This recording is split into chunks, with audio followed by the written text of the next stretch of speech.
देख के आओ।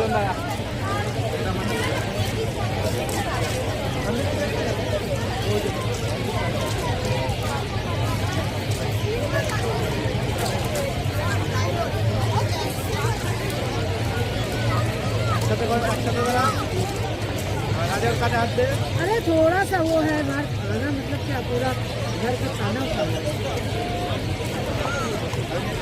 बड़े गेट पे। हाँ हाँ शहर के पास।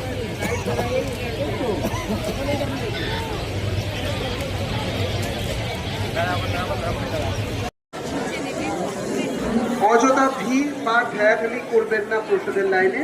যারা প্রসাদ লাইনে আছেন আপনারা প্রত্যেকেই প্রসাদ পাবেন। যে সকল দর্শনার্থীরা ঠাকুর ঘর প্রণামের উদ্দেশ্যে এগিয়ে যাচ্ছেন তাদের কাছে অনুরোধ, আপনারা জুতোর কুপন, মোবাইল এইরকম নতুন নতুন আপডেট দেখার জন্য বেঙ্গল ন্যাশনাল টিভিকে ফলো, লাইক, সাবস্ক্রাইব, শেয়ার করুন। প্রিয় দর্শক বন্ধুরা, আমাদের চ্যানেলের পাশে থাকুন।